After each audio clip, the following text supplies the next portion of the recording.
The purpose of this video will be to cover the do's and don'ts of writing a receipt. First and foremost, write a receipt for any money collected from students. Receipt books will be given to you by your bookkeeper. You must inform the bookkeeper of any money you are collecting so they can provide you with a receipt book. Write the receipts in order as they appear in the book. Do not tear both copies of the receipt out.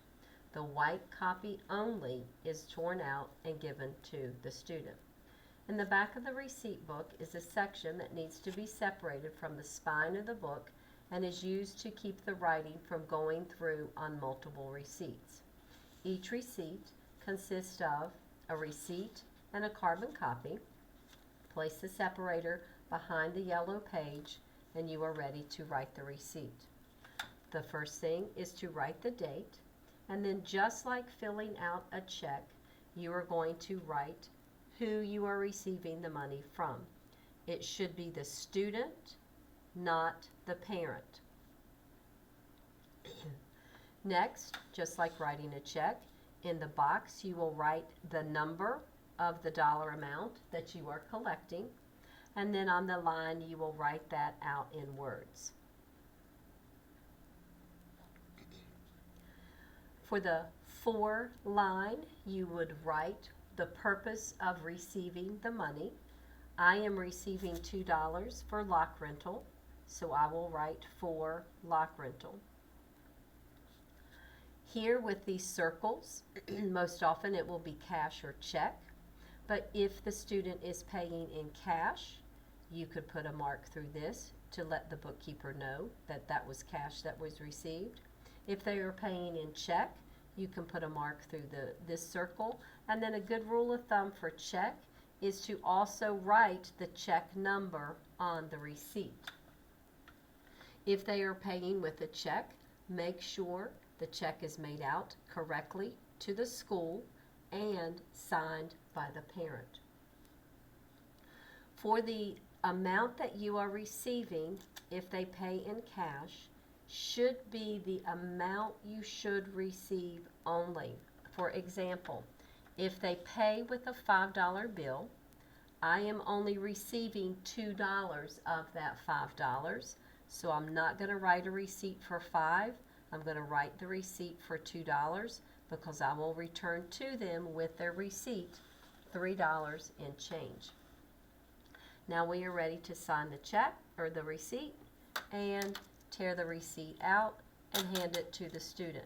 The white copy only gets removed, handed to the student. The yellow copy stays in the receipt book. Before writing the next receipt, remember, place your separator behind the yellow copy so it will not bleed through. A good rule of thumb is to keep a Google Doc or sheet recording the money you receive. And then before turning the money and receipt book in each day, you should make sure to count the money collected and make it match the money that you have received. So looking at my receipt book, here is what to do if you void a receipt. Take the white copy that had already been torn out, staple it to the yellow copy to show that it has been voided. Here, I did not have the separator behind the first receipt when I voided it, so it bled through onto the next receipt. So I will need to void these two copies of receipt number 2. So today I have collected 2, 4, 6, 8, $10. So when I turn my receipt book into the bookkeeper, I should make sure that I am returning to the bookkeeper as well $10 total. Again, remember, do not remove both the white and yellow copy. You only remove the white copy, and if you mess up, make sure that both copies are stapled together and voided. Do not forget to use the separator between the receipts to keep them from bleeding through. And then do not forget to turn your money in daily. Check with your bookkeeper to know how and when to turn money in. The best rule of thumb is when in doubt, ask for help. Go to your bookkeeper and ask them to share with you your questions that you might have about writing a receipt. They would much prefer to show you how to do it correctly than to come to you later and let you know that you messed up and need to redo your receipts. So make sure you are best friends with your school bookkeeper.